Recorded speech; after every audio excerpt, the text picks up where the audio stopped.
Before we jump in, a quick disclaimer. The views and opinions expressed on this podcast are mine and do not reflect the official policy or position of the United States Army, Department of Defense, or any government agency. Welcome to a special mini-series of Launch Masters. For anyone who has gone through a move with your family, especially a PCS move, you know it can be a lot. So our upcoming guest, Eric Wilkins, asked for a little more time to get his life situated before dropping some of his knowledge and experience for our benefit. So his episode will now be dropping on July 30th. But don't worry. In the meantime, I'm going to be revisiting our biggest misconceptions from episode 1, but we're going to be digging in a little deeper on each one.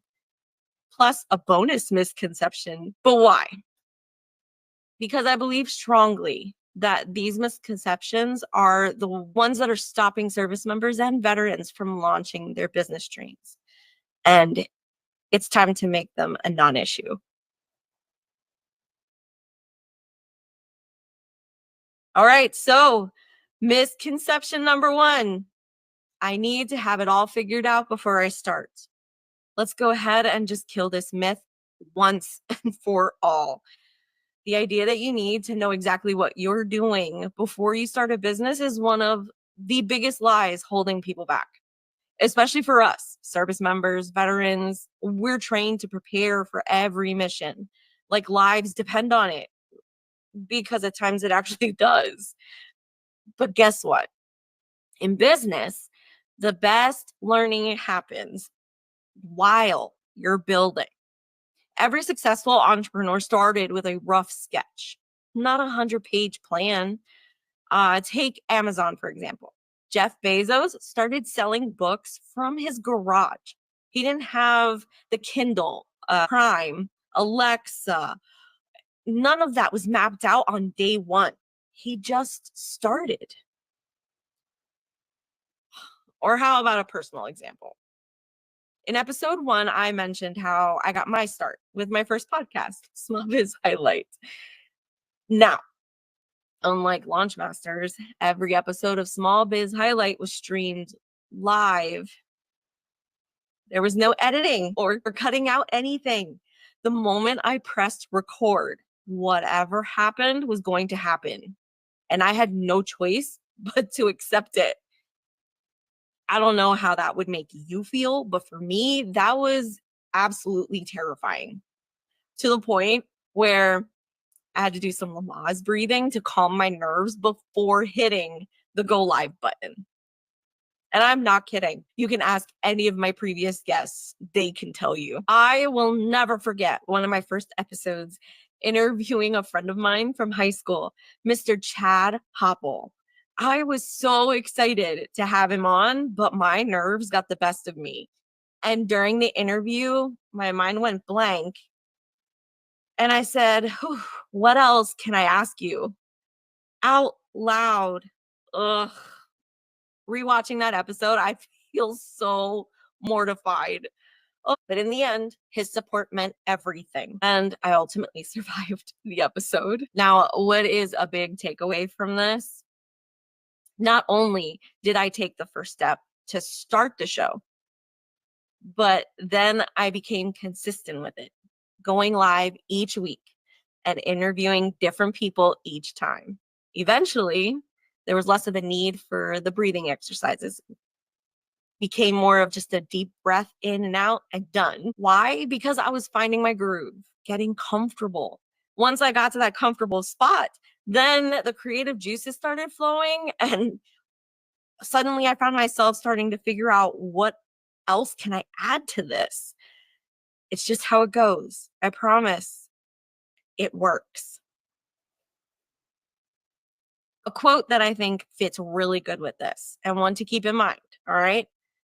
You don't have to be great to start, but you have to start to be great.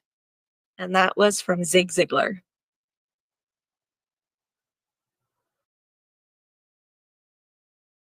Okay, so a bonus myth. I need a business plan before I can take action. Look, I love a solid plan. Anybody who knows me knows I plan everything. I'm one of those moms that has to have the planner planned out for the month with highlighted color codes and everything. But if writing your business plan is the thing that's keeping you from actually doing anything, that's a trap. Okay? A traditional business plan it's helpful when you're applying for funding or pitching investors, but you don't need one to test an idea, to build a brand or make your first dollar. Here's what really matters at this stage: who you want to serve. What do I mean by that? Who is your customer? So in episode 1, we went over writing out our typical day in the future. You're the person that's making your dream come true. What does your day look like? Right? Same thing goes for your customer. Write it out, be as descriptive as possible because it will benefit you and be a useful tool for later. Another one is what problem you're solving.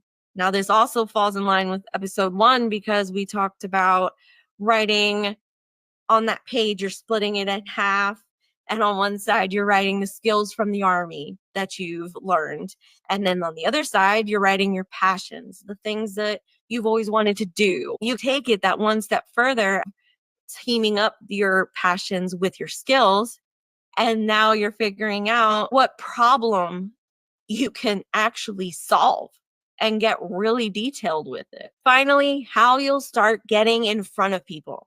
I chose podcasts, but that's not the only way to get in front of people.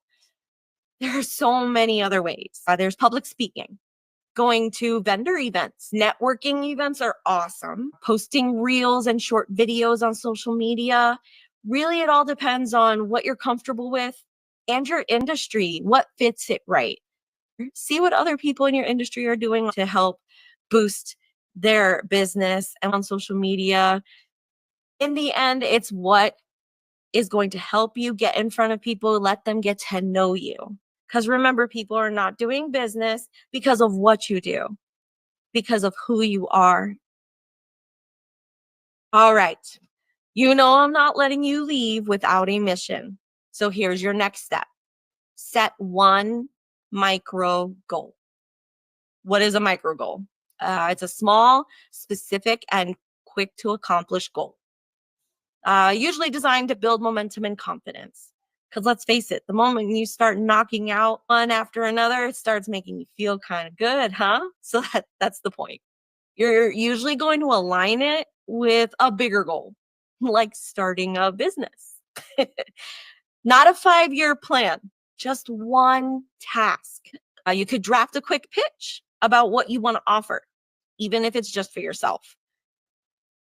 Write it out, say it out loud. ChatGPT, let me tell you, it's not just for writing out a prompt and letting it do all the work. Tell ChatGPT your pitch. Ask it to tell you what it thinks about your pitch. Let it know what your purpose is, what you're hoping it projects, what type of person you're hoping it reaches, any details you can give it so that it can give you a lot of feedback, and it will. It's very helpful. Remember, just let go of perfect. Take one tiny action without overthinking it. Listen, you didn't come this far to sit on the sidelines. Business isn't about having all the answers before you begin. It's about staying curious, staying scrappy, and trusting that the next step will show up once you take the first one. And if this episode helped you in any way, pass it on to another battle buddy, veteran, or someone you know who might need to hear it. Stay connected with us so that you can get all the tools we talk about. Head to our Linktree/Launchmasters to subscribe to our podcast. You can follow us on all our social media platforms and download the Launchmasters mobile app. And remember, You didn't come this far to start over. So steady your breathing, line up your target, and take your shot. We've got your 6.